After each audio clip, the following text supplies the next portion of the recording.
지금부터 들려드릴 이야기는 한 여성의 재혼과 두 가족의 만남으로 시작됩니다. 평범하고 조용했던 일상이 어떻게 참혹한 사건으로 뒤바뀌게 되는지 그 과정을 따라가 보겠습니다. 2017년 미국 아이다호주의 작은 마을 콜드웰. 이곳의 한 시골 농장에서 새 구의 시신이 발견됐습니다. 그 안에 숨겨진 진실은 너무도 충격적이었습니다. 사건의 중심에 있던 여성 이름은 나디아. 독일 출신이었고 홀로 미국 유타주에 정착해 새 삶을 시작한 사람이었습니다. 그녀는 애완동물 가게에서 일하다가 토드라는 남자를 만나 결혼했고 귀여운 딸 페이튼을 낳으며 가정을 꾸렸습니다. 그러나 둘째 아이는 태어난 지 얼마 되지 않아 세상을 떠났고 이어 남편 토드마저 심장마비로 갑작스레 사망했습니다. 그 모든 비극이 불과 몇 년 사이에 찾아왔죠. 하지만 그보다 더 마음 아픈 사실은 나디아가 훗날 직접 밝혔던 이야기였습니다. 그녀는 SNS에 이렇게 썼습니다.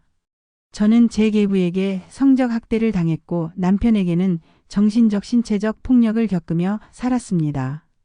이제는 살아남은 사람으로서 진짜 사람은 다른 사람을 해치지 않는다는 걸 알게 됐어요. 남편의 죽음 이후 나디아는 모든 걸 혼자 감당해야 했습니다. 남은 돈도 보험도 없었고 딸 페이튼과 단둘이 살아가야 했습니다. 친정은 독일, 시댁은 타지에 있었기 때문에 실질적인 도움을 받을 수 없었고 12살이던 딸과는 서로에게 유일한 가족이자 친구가 되어줬습니다. 페이튼은 문학적 감성이 뛰어난 아이였습니다. 학교 문예지에 글이 실렸고 스스로 유튜브 채널까지 만들어 자신만의 이야기를 세상에 전했습니다. 엄마 나디아는 딸의 영상에 함께 출연해 메이크업을 해주는가 하면 댓글로 응원을 아끼지 않았습니다. 한편 생계를 위해 나디아는 마사지 치료사로 일하기 시작했는데요. 어느 날 그녀 앞에 한 남자가 찾아옵니다. 50대 중반의 그 남자는 부드러운 눈빛과 자연스러운 유머를 가진 사람이었고 자신도 무신론자이며 자연과 캠핑을 좋아한다고 말했죠. 그의 이름은 마이크 볼린저. 민간 항공 파일럿으로 전국을 다니며 일하는 프리랜서였고 10년 전 이혼한 뒤 현재는 싱글이라 했습니다. 마이크는 단순한 연인이 아니었습니다. 그는 나디아뿐 아니라 그녀의 딸 페이튼에게도 따뜻하게 다가갔습니다. 함께 식사를 하고 콘서트도 가고 캠핑도 다녔고 심지어 학교에서 페이튼을 데려다주는 등 점차 가족처럼 가까워졌습니다. 페이튼은 그를 아빠처럼 여기기 시작했고 나디아는 SNS에 진짜 아빠는 이런 사람입니다 라는 말과 함께 그의 사진을 자랑스럽게 올리기도 했습니다. 그러던 어느 날 나디아는 마이크의 급여 명세서를 우연히 보게 됩니다. 놀랍게도 그는 월 1만 달러, 우리 돈으로 약 1,300만 원 가까이를 벌고 있었던 거죠. 싱글맘으로 매달 집세를 빠듯하게 내던 나디아는 조심스럽게 마이크에게 조금만 도와줄 수 있냐고 말했습니다. 하지만 마이크는 그건 너무 빠르다며 거리를 두었고 결국 두 사람은 이 문제로 갈등을 겪다 이별하게 됩니다. 이후 마이크는 유타를 떠나 아이다호 콜드웰로 이사하게 됩니다. 그곳에서 넓은 목장을 구매하고 혼자 지내게 된 마이크. 그런데 두 사람은 이별 후에도 계속 연락을 주고받았고 얼마 지나지 않아 마이크는 나디아와 페이튼에게 다시 연락해 이렇게 말합니다. 이제 진심이야. 함께 살자. 그는 말 키울 수 있는 들판도 있고 동물들도 함께 지낼 수 있다고 말하며 두 사람을 콜드웰로 초대했습니다. 나디아는 우리 셋이 다시 함께 지내게 됐다며 SNS에 행복한 글을 올렸습니다. 그리고 2017년 5월 모녀는 수많은 반려동물과 함께 마이크의 농장으로 이사를 갑니다. 나디아와 딸 페이튼은 드넓은 목장으로 이사해 새로운 삶을 시작했습니다. 토끼, 개, 고양이, 닭까지 온갖 동물과 함께 살아가며 그곳에서의 하루하루는 정말 평화로웠습니다. 나디아는 손수 울타리를 만들고 동물 우리도 정비하며 목장을 가꾸기 시작했습니다. 유타에서 겪었던 슬픔과 외로움이 점점 사라지는 것처럼 보였죠. 친구들은 나디아가 오랜만에 정말 행복해 보였다고 말했습니다. 페이튼의 친구도 기억합니다. 이사하고 난 뒤 페이튼은 정말 설레어했어요. 엄마와 함께 집을 꾸미고 동물들 돌보고 완전히 들떠 있었죠. 하지만 이상할 만큼 모든 게 완벽했습니다. 그리고 그 평화는 오래가지 않았습니다.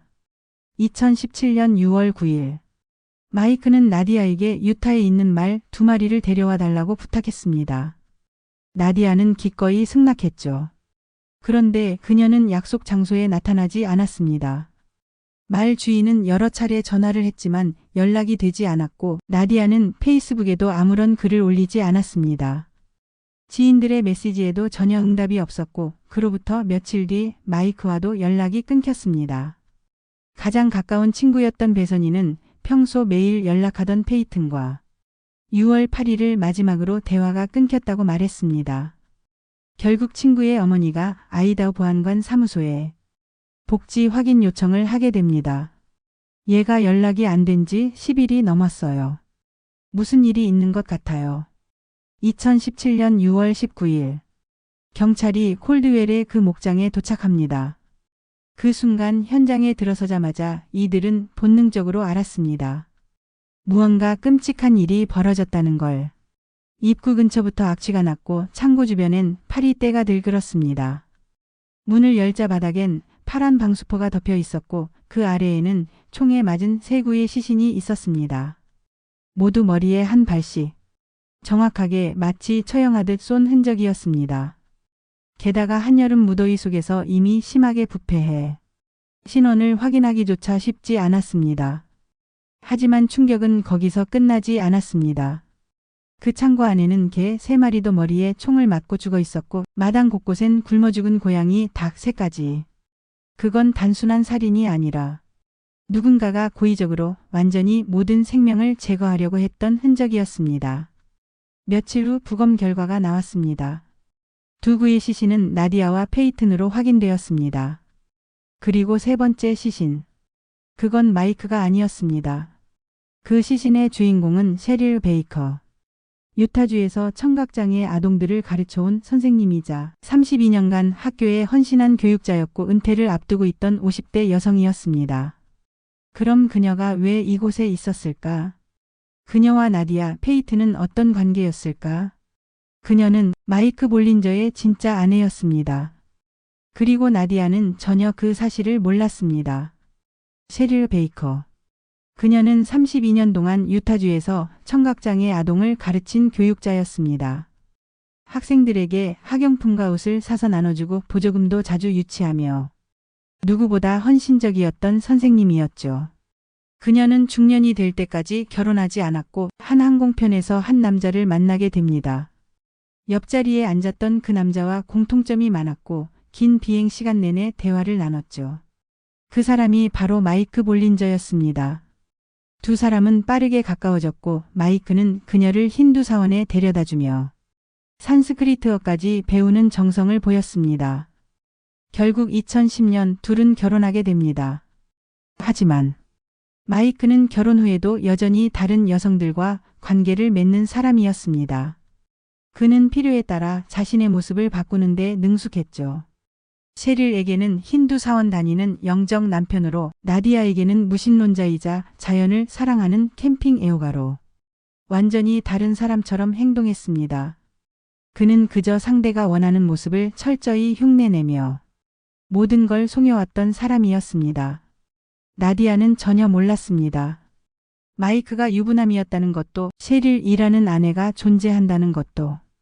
실제로 뉴스 보도가 처음 나왔을 때 나디아의 친구는 언론사에 연락해 그 보도는 틀렸어요. 마이크는 결혼한 적 없어요라고 항의할 정도였습니다. 하지만 사실 셰릴과 마이크는 여전히 법적 부부였고 그들은 최근 은퇴 후 함께 살기 위해 콜드웰의 목장을 셰릴 명의로 구입한 상태였습니다. 그 목장, 바로 나디아와 페이튼이 마이크와 함께 지내던 그 집이었습니다. 셰릴은 목장을 구매한 후 남편이 혼자 먼저 이사해 정비 중이라고 믿고 있었고 본인은 유타에서 집을 정리한 뒤 나중에 합류할 예정이었죠. 그러나 6월 6일 은퇴를 마친 셰릴은 이젠 시간도 나는데 남편을 깜짝 방문해볼까? 라는 마음으로 직접 콜드웰로 향합니다. 그리고 6월 8일 그녀는 농장에 도착합니다. 마당에는 동물 구조물과 트럭 흔적들이 있었고 아마도 문을 열었을 때 그녀를 맞은 사람은 낯선 여성 나디아 그리고 어린 딸 페이튼이었겠죠. 그 순간 모든 진실이 드러났을 가능성이 높습니다. 경찰은 그날 혹은 그 다음 날인 6월 9일 셋이 함께 살해당한 것으로 보고 있습니다. 모두 머리에 한 발. 그는 차례차례 셋을 죽였습니다. 딸을 포함해 세 사람 모두. 그 이유는 아직 정확히 밝혀지지 않았지만 경찰은 이렇게 말했습니다. 그날 무언가가 폭발했고 그 감정은 분노든 공포든 한 번 방아쇠를 당기면 되돌릴 수 없었다. 그렇게 시신이 발견되기까지 12일. 그 사이 마이크는 이미 사라진 뒤였습니다. 2017년 6월 10일. 나디아, 페이튼, 그리고 셰릴의 시신이 발견되기도 전에 마이크 볼린저는 이미 도주를 시작했습니다. 그날 아침 그는 근처 도시인 남파에서 조식을 먹었고 그대로 유타주 오그던으로 차를 몰고 갑니다. 그곳에서 셰릴의 차량 2007년형 포드 포커스를 정비소에서 수령하죠. 자신의 트럭 대신 셰릴의 차를 몰며 도주 경로를 감췄던 것으로 보입니다. 다음 날인 6월 11일 그는 와이오밍주의 브리저티터 국립공원 입구를 통과하는 모습이 CCTV에 마지막으로 찍혔습니다. 그게 그를 마지막으로 본 순간이었습니다. 같은 날 셰릴의 친구에게 문자 한 통이 도착합니다. 우리 개들 잘 돌봐줘. 나 돌아올 수 있을지 모르겠어. 이건 분명 마이크가 셰릴의 폰으로 보낸 메시지였을 겁니다. 정작 나디아나 페이튼의 친구들에게는 아무 메시지도 없었거든요. 왜 셰릴에게 걱정은 하면서 다른 생명은 그렇게 잔혹하게 죽였을까요? 정말 이중적인 사람이었습니다. 그로부터 한 달 후인 7월 12일. 셰릴의 차량은 와이오밍 국립공원의 한 외딴 캠핑장에 버려진 채 발견됩니다. 하지만 그 안엔 아무도 없었습니다. 경찰은 경찰견 열화상 드론, 헬기까지 동원해 대대적인 수색을 벌였지만 그 어디에도 마이크의 흔적은 없었습니다. 살아있을까? 죽었을까? 일각에서는 국립공원에서 스스로 생을 마감했을 것이다라고 추측합니다. 반면 나디아의 친구 크리스티는 이렇게 말합니다.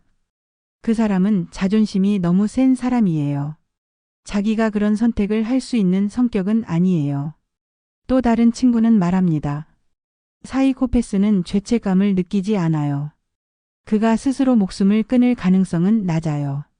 어떤 사람들은 그가 국립공원에서 잠입 도주한 후 자신의 항공 면허나 인맥을 이용해 해외로 나가 새 신분으로 살아가고 있을 거라고 추정합니다. 그가 직접 조종하지 않더라도 파일럿 업계 네트워크나 개인 항공 경로 등을 통해 정식 출입국 기록 없이 사라질 방법이 충분히 있었던 사람이었죠. 지금도 FBI와 현지 경찰은 그가 살아있을 가능성을 완전히 닫고 있지 않습니다. 그렇게 3명을 죽이고 떠난 마이크는 지금까지도 행방불명 상태입니다. 마이크가 떠난 뒤 남겨진 건 고요한 공포와 설명되지 않는 상실감뿐이었습니다. 나디아의 형부 마크는 말합니다. 이제 막 페이튼과 연락을 주고받기 시작했어요.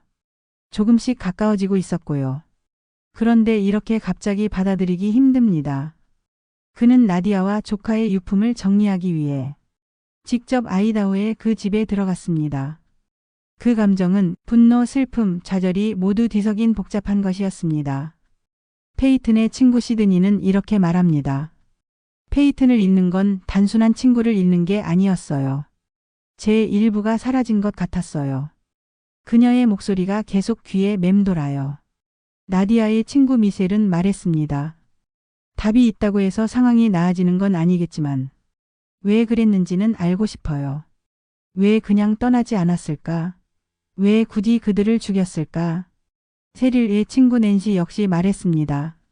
그는 내 소중한 친구를 빼앗아 갔어요. 이젠 책 모임도 못하고 전화도 못해요. 너무 많은 걸 빼앗아 갔습니다. 나디아의 페이스북은 아직도 열려 있습니다. 페이튼의 유튜브 채널도 그대로 남아 있고요. 그곳에는 두 사람이 삶을 얼마나 사랑했고 얼마나 새 출발을 기대했는지가 고스란히 담겨 있습니다. 그녀가 마지막으로 올린 상태 메시지는 이렇습니다. 자기 전 마지막 생각 인생은 정말 좋아. 그리고 지금 나는 원하는 삶을 살고 있나? 응, 맞아. 페이튼의 마지막 유튜브 영상에서 그녀는 이렇게 말합니다. 하고 싶은 걸 하세요. 미루지 마세요. 우리는 내일 무슨 일이 생길지 몰라요. 남이 원하는 인생 말고 내가 원하는 삶을 살아야 해요. 오늘이라는 하루를 살아가세요. 이 사건은 미국에서 일어난 비극입니다. 하지만 그 안에 담긴 질문은 우리 모두에게도 향합니다. 사람을 믿는다는 건 뭘까? 정말 사랑했던 사람조차 전혀 알지 못할 수도 있는 걸까? 누군가의 인생에 들어간다는 건 결국 어디까지 책임져야 하는 걸까? 그 물음이 우리 안에 오래 남습니다.